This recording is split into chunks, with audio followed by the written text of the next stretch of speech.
Hello guys, it's me Renmar. Sa mga nanonood dito sa video ito, may hihingi sana ako ng favor sa inyo. Pwede pang pakisubscribe sa YT channel ko at yung channel ko ay nasa bio lamang po. May ginawa kasi akong Encantodia.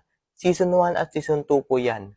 It's the same as Encantadia sa GMA, pero it's my own story siya. Also, yung mga names ay in my own ko rin po. Anyways, ako lang din po lahat ang naging editor, naging actor, scriptwriter, at nag-set up sa lahat. Opo, halos ako lahat. Lahat ng effort, talents, at skills ko ay ibinuhos ko na dito. Dahil alam ko at ito yung simula sa mga pangarap ko. Gusto ko lang makita sa lahat yung talento ko. Charis. Ang hirap kapag lahat ibinuhos mo na, tapos walang nagsuporta, di ba? Charis, joke lang po. So, ayun na nga guys. Hoping na sana masuportahan nyo ko hanggang dulo.